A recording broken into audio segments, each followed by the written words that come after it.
com vocês um folheto a respeito da palavra de Deus? Pode. Posso? Pode. E vocês ouviriam sobre a palavra de Deus mais ou menos uns 5 minutinhos? Pô, 5 minutos, não, cara. pode falar assim. Posso falar? Pode, com certeza. A hora que eu estiver sendo incômodo, inconveniente, é só falar que eu saio numa boa. Que isso? Já recebeu, né, Wellington, não é isso? A palavra de Deus diz no livro de Hebreus, capítulo 9, versículo 27, o seguinte, eu vou dar um diferente. Não, mas tem uns 3 que eu levo pra minha esposa. Pode levar. Tu chega lá e fala, amor, eu tava na igreja.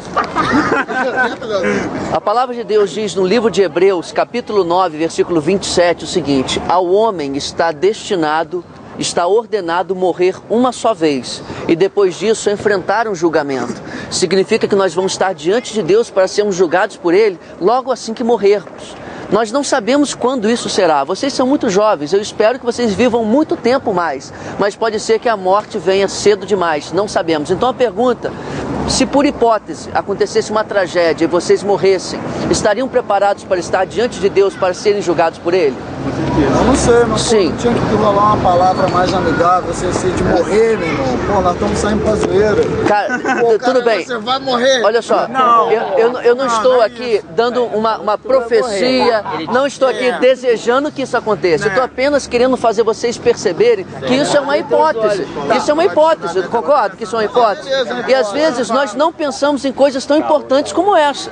E a pergunta: vocês estariam preparados? Não. Eu vou colocar a pergunta de uma outra maneira. Vocês se consideram pessoas boas? Eu me considero. Sim. Vocês parecem para mim pessoas boas, vocês não sabem quem eu sou e estão me permitindo falar com vocês. Isso é uma coisa de uma pessoa, no mínimo, uma pessoa educada. E que vocês parecem que são. Mas a pergunta é: será que segundo os padrões de Deus, vocês são pessoas boas? Não. Não. Não. Eu não. Eu não. Sim ou não? Sim. Não, acho que não. Vou tentar ajudar vocês. Você, quantas vezes você já contou uma mentira? Todo dia. Desculpa, todo dia. Sim, uma pessoa que mente, ela é chamada de quê? Mentiroso. Mentiroso. Você acha que mentiroso é uma das características de uma pessoa boa segundo os padrões de Deus? Não. Não. Você, jovem, já desobedeceu seus pais alguma vez? Já. Você alguma vez já cobiçou a mulher do próximo? Já, pra nós. Já? Você alguma vez já furtou alguma coisa de alguém? Não. Eu não estou dizendo que ele pegou uma arma. Ih, mas ele pegou a arma mesmo. Espera só um minutinho, deixa eu continuar. Espera só um minutinho, por favor. Ele pegou a arma mesmo. Só por favor. Só um minutinho, só um minutinho. Imagine o seguinte. Olha só. Na mão, viado. Olha só, não estou dizendo que você pegou uma arma e você assaltou uma pessoa, não estou dizendo isso. Mas às vezes a gente se apropria de coisas do próximo de uma maneira que não é legítima. Vou dar um exemplo.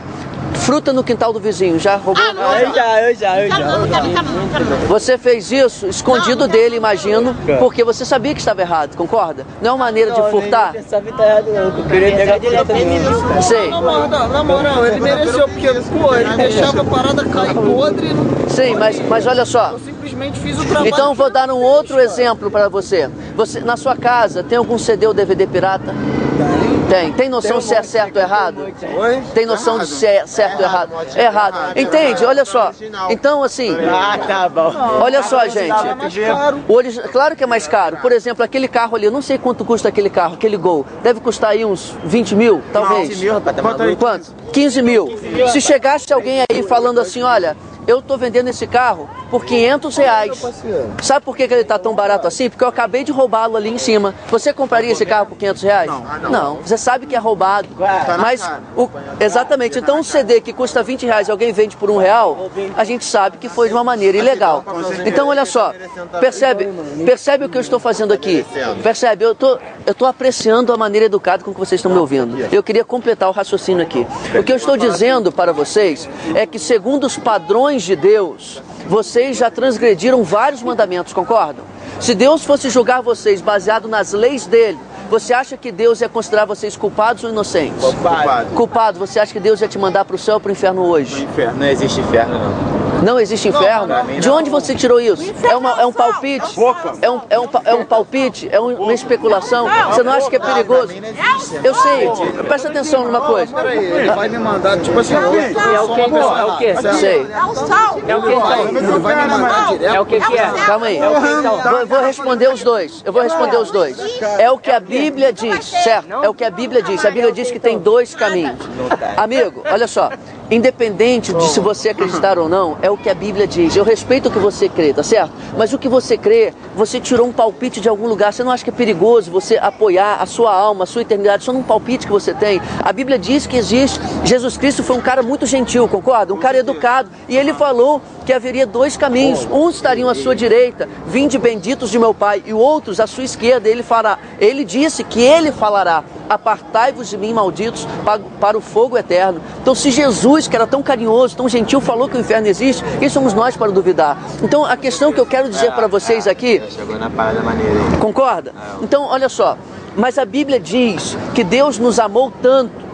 Ele viu o nosso destino, ele viu que estávamos caminhando para a morte, mas ele nos amou muito e fez uma iniciativa, um ato de amor para que nós pudéssemos ser salvos. Já falei sobre isso com você, né, Wellington? Você sabe o que foi que Deus fez por você para que você pudesse ser salvo? Ele mandou um filho e Mandou o ele morreu na cruz para salvar. Você entende o que ele fez? Imagine que você tenha cometido um crime e você merecesse uma prisão perpétua. Tá, mas peraí, olha só, alguém paga o preço no seu lugar. Sim, claro. Só, era outra época. Sim. E era outra maneira de pensar. Naquela época, era época de impérios, certo? Certo. Se ele foi crucificado, não é simplesmente porque ele... É porque ele se dizia rei. E acima dele, no caso, tipo assim, naquela democracia, existia um outro rei. E por isso ele acabou sendo crucificado, entendeu? Ele se dizia rei e ele, tipo assim, tava acima do cara, pô, digamos que fosse o presidente. Sei, o imperador romano, entendi. Então o cara chegou e falou, pô, peraí, que parada é essa que o maluco fala que é rei aí? Tá. Não é ele, era Olha o só. povo que dizia, né? Calma aí. O povo. Eu vou explicar isso aí. O povo só, tipo assim, porque na Páscoa, naquela época, você podia chegar e soltar um dos presos, não era isso? Apontaram Cristo ou Barrabás e escolheram soltar Barrabás e prenderam Cristo. Soltar Barrabás. Mesmo assim, se o povo estava tão ao lado dele, por que chegaram e falaram, não, então crucifica ele e solta o Barrabás? Porque foi o povo que mandou. Sim, então deixa eu te explicar uma coisa. O que você falou pra mim é inteligente, você tem razão. Se alguém se levantasse dizendo que era um rei, ameaçaria o império. O império. Beleza, mas o que acontece é o seguinte. O que aconteceu de fato? Essa foi a desculpa que os judeus invejosos de Jesus usaram para incriminá-lo. Exatamente. Mas o que Jesus fazia que incomodou tanto os religiosos daquela época? Jesus olhava para os religiosos e apontava o pecado deles. Os chamava de hipócritas, de sepulcros caiados, bonitos por fora, mas podres por dentro. Isso causou inveja, causou raiva. Então eles começaram a levar para a autoridade romana que Jesus se dizia rei dos judeus. Mas quando a autoridade romana perguntou para Jesus, você é rei? Jesus disse, o meu reino não é deste mundo. Jesus em nenhum momento disse que o reino dele iria competir com o Império Romano. Essa foi uma desculpa que os judeus deram para crucificar Cristo.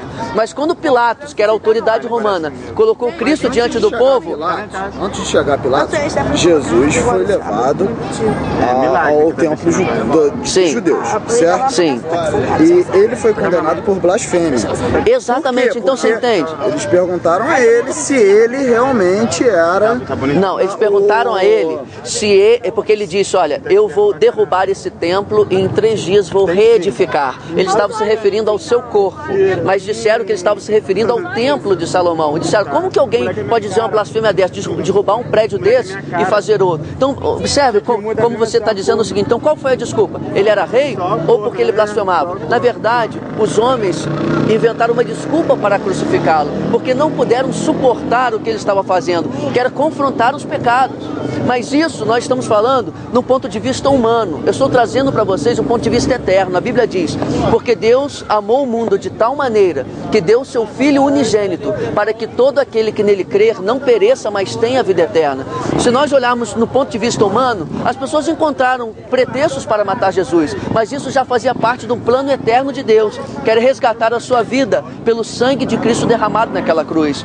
Você não tem esperança, nós não temos esperança de nos salvarmos pelo nosso próprio comportamento. Todo o preço, toda a dívida que nós tínhamos que pagar para Deus já foi paga através do sacrifício de Jesus. Então o que nós precisamos fazer? Nós precisamos reconhecer isso, nós precisamos nos arrepender do nosso pecado, parar de confiar nas nossas próprias ações, nos nossos próprios comportamentos e boas ações que dizemos que temos, nos arrepender de fato e confiar somente em Jesus como nosso Salvador. Entenderam isso? Então você entende? A morte de Cristo foi planejada por Deus.